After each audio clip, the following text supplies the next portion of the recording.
Pemirsa Tegar TV dimanapun Anda berada, pembicaraan dialog spesial kita bersama Bapak Lukman Hakim, SPD MM, Kepala Man 1 Bandar Lampung. Telah kita lalui sesi pertama, sekarang kita masuk sesi kedua. Banyak hal yang sudah disampaikan Pak Lukman terkait kegiatan menyambut HUT kemerdekaan RI yang ke-77. Ternyata banyak aktivitas dari siswa Man 1 Bandar Lampung. Itu gimana Pak Lukman? Jadi anak itu begitu pertama kali menjadi warga Man 1. Sebelum dia memilih mana mau tampil di mana, anak kan sudah punya kecenderungan. Iya, hobi masing-masing. Talenta ya. Talenta. Iya. Nah itu memang kita tampilkan displaynya. Display, bisa tampilan dari drum band. Anak nanti akan menyaksikan. Nanti hatinya klik atau tidak. Display dari tari Lampung atau tari menari. Display tayangan tarian tuh anak-anak yang kakak kelas ya. Nanti adik kelasnya kliknya di mana? Nanti ada betul basket olahraga. Kemudian akan display berikutnya futsal. Ada juga rohis dan seterusnya. Bela diri, betul, bela diri. Jadi nanti anak dan sekian di samping yang pokok pramuka tentunya. Pramuka menjadi dasar untuk kita mengupgrade kedisiplinan anak kan dari Trisatya dan Dharma Trisatya dan Nah, itu juga akan mengupgrade anak supaya anak itu betul-betul disiplin. Perkataannya jujur, hormat pada orang tua. Nah, di dasar dharmanya itu merekat lah dia. Dari dasar dharmanya itu merekat pada anak-anak. Sehingga pramuka menjadi garda terdepan untuk mengupgrade kalau kita akhlak ya. Kalau katakan budi pekerti. Karena anak kita ini mau tidak mau baru lepas dari COVID-19, jadi sikap itu ternyata cukup menurun. Betul. Sikap takzim sama orang tua dan jiwa sosialnya, karena selama ini dia online, interaksi sosialnya kurang, itu ternyata juga tertangkap ketika anak masuk. Itu menjadi menu yang harus kita upgrade supaya tidak hanya cakap dalam ilmu pengetahuan, tetapi dia cakap secara akhlak atau budi pekerti, bagaimana dengan orang tua, bagaimana dengan guru, dengan teman, menyapa. Nah, di pramukaan. Nah, kebetulan juga di tanggal 14 Agustus ya, merupakan juga hari ulang tahun pramuka yang ke-61 secara nasional. Dengan tema mengabdi tanpa batas Indonesia yang lebih kuat. Berarti memang di situ didesain supaya anak-anak di kepramukaan itu memiliki jiwa yang pengabdian, pengabdian tanpa batas. Artinya dari sekarang anak itu ketika suatu saat dia menjadi seorang pemimpin, maka jiwa pengabdian itu memang sudah terinternalisasi di jiwa anak-anak, terutama di anak-anak alumni Madrasah Aliyah Negeri 1 Bandar Lampung. Dan dari sekian kegiatan itu nanti anak akan membagi waktu. Anak akan bagi waktu karena anak-anak yang baru tentunya pertama seperti yang saya sampaikan di sebelumnya, bahwa semua anak Man 1 itu harus cakap berbahasa Inggris dan berbahasa Arab. Nah, model dasar itulah kemudian nanti dia akan menyesuaikan mau ambil ekstra yang mana, drum band kah, paskibraka, futsal kah, atau menari kah, nanti dia akan. Bahkan ada seni kayak seperti Timur Tengah ya, marawis ya. Marawis juga ada. Jadi kalau misalkan abang nanti mau nyunatin anak dan seterusnya, bisa tampil tuh marawis kita. Yang olah vokal itu tidak hanya soal menyanyi dan marawis. Yang kemampuan vokalnya bagus dan mengajinya bagus pun juga ada program lima tilawah. Dicetuskan oleh Kementerian Agama Provinsi Lampung bahwa program tilawah ini menjadi sebuah program andalan di Kementerian Agama. Jadi anak-anak madrasah yang memiliki kemampuan di bidang itu dia akan muncul. Bahkan anak kita juga bisa menjadi juara tilawah Quran setingkat internasional, juara 1. Anak madrasah Aliyah Negeri 1. Nah, itu kan apa? Artinya kementerian kita itu juga diakui secara internasional di Provinsi Lampung ya. Bahwa bakat-bakat anak itu muncul secara internasional, bisa menjadi juara STQ tingkat internasional di Mesir ya. Nah, ini juga menjadi banyak produk-produk di kita itu di kegiatan ekstra yang bisa dimanfaatkan oleh kegiatan masyarakat. Tadi misalkan mau ceramah, anak-anak kita juga banyak yang mampu untuk menampilkan di jurusan, kan ada ilmu keagamaan.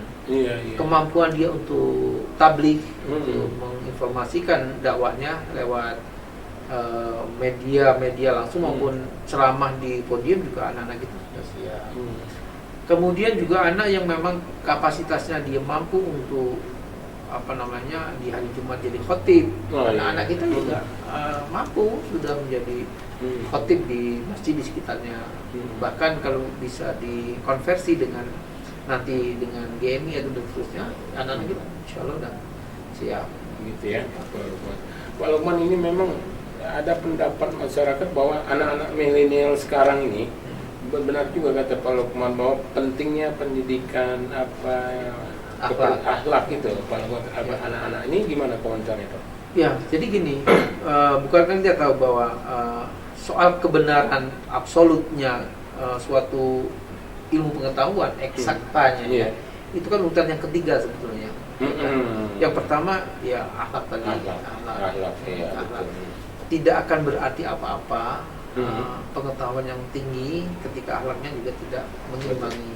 Dan itu disadari benar oleh Man Satu ya? Dan kami sadari benar. Apalagi kita baru saja mendapatkan tadi ujian dengan kesehatan yang berdampak pada karantina dan seterusnya. Sehingga jiwa-jiwa yang harusnya sudah terinstalisasi akhlaknya jadi kan terkendala. Nah ini kita harus menyadari, harus kerjasama antara madrasah, komite dan orang tua supaya anak-anak tidak hanya mampu di akademiknya, tapi akhlaknya juga harus menjadi nomor satu. Sehingga orang tua juga bangga, yakin bahwa anaknya akan selamat menjalani hidup ke depan. Amin. Tapi memang itu perlu itu. Soal kegiatan soal kegiatan siswa tadi begitu banyak kegiatan baik olahraga, seni, bela diri, mereka memang bebas memilih ya kegiatan aktivitas. Anak memilih sesuai dengan bakat ya. Nah inilah bedanya di madrasah aliyah atau di madrasah pada umumnya di Kementerian Agama, bahwa kalau di sekolah-sekolah mungkin di hari Sabtu free istirahat ya, tidak sekolah gitulah ya. Kalau di madrasah itu masih masuk, karena memang di samping kurikulumnya mau padat, juga kegiatan-kegiatan ekstra itu ya di situ harus tertampung gitu ya, tertampung. Dan kegiatan ekstra itulah kemudian kita juga berkolaborasi dengan orang tua, karena kadang-kadang juga beberapa hal harus perlu sumber daya untuk bisa tampil, untuk bisa ikut kejuaraan, itu kan ada sumber daya. Nah, alhamdulillah di Man Satu itu orang tua juga cukup support untuk kebutuhan anak-anaknya, sehingga anak bisa mengukur kemampuan dan waktu yang akan dia dapatkan di sekolah. Belum lagi kalau misalkan yang di boarding ya, di boarding luar biasa, makannya di situ, kemudian dia belajar. Nanti anak-anak dari Man Satu yang dari boarding itu, di samping hafalannya meningkat, ya kemandiriannya membaik, karena tinggal jiwa sosialnya bagus, juga modal kehidupan dia menjadi padat, lengkap. Itu salah satu keuntungan dari boarding school itu. Karena di boarding itu anak nanti modal dasar hidupnya itu udah punya. Bahkan di anak-anak Man Satu yang di boarding itu bisa baca kitab gundul ada kurikulum tentang kitab kuning ya.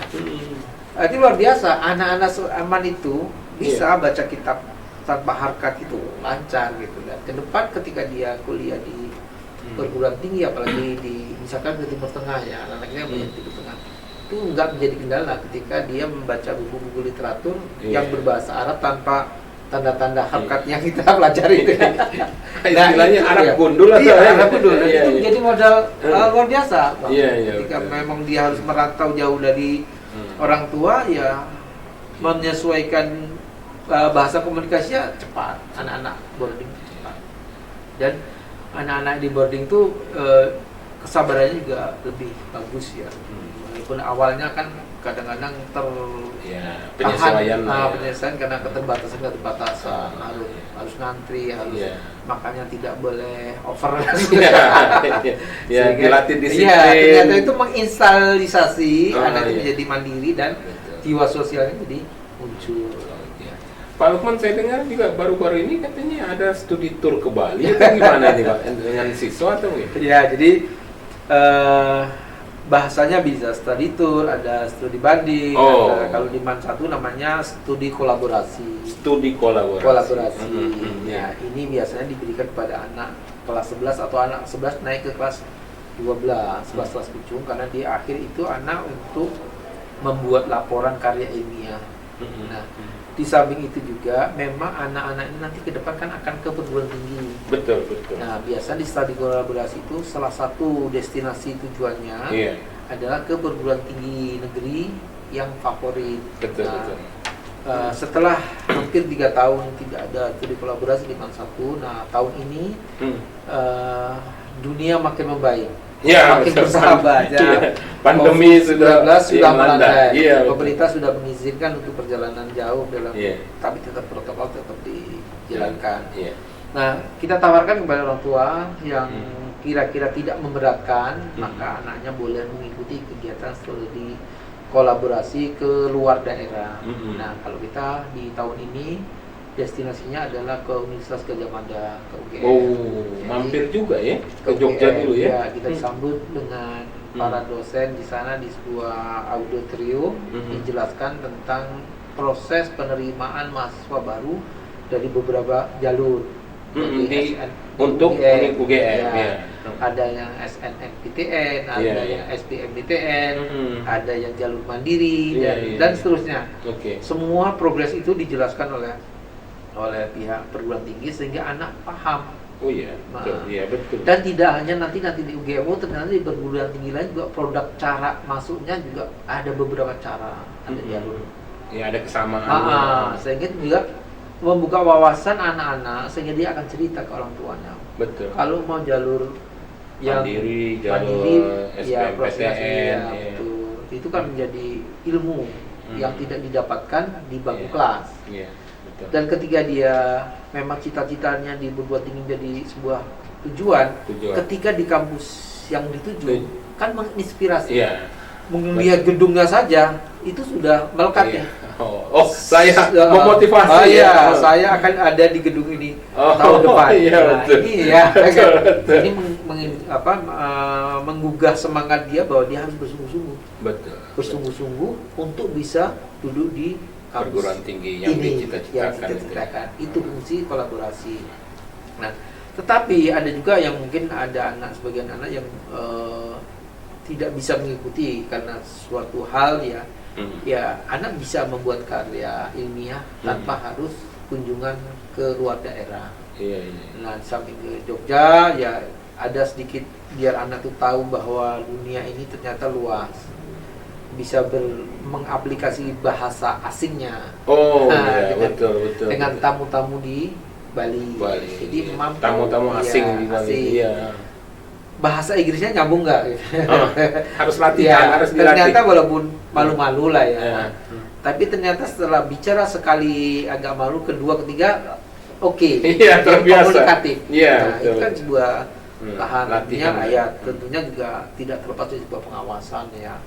Karena anak-anak usia seperti itu kadang-kadang juga harus diawasi secara maksimal supaya dia juga tidak melampaui apa yang mestinya dia dapatkan. Jadi menyenangkan, berkesan dan menginspirasi. Menarik gitu. Jadi memang banyak selain studi kolaborasi atau studi banding perguruan tinggi untuk memotivasi siswa termasuk juga melatih kemampuan bahasa Inggris mereka di Bali. Oke, Pak Lukman, kita akan lanjutkan pada sesi berikutnya. Ya, pemirsa Tegar TV, dimanapun Anda berada, pembicaraan dengan Bapak Lukman Hakim, SPD MM, Kepala MAN 1 Bandar Lampung, semakin menarik. Kita akan lanjutkan pada sesi berikutnya. Jangan kemana-mana pemirsa, tetap di Tegar TV.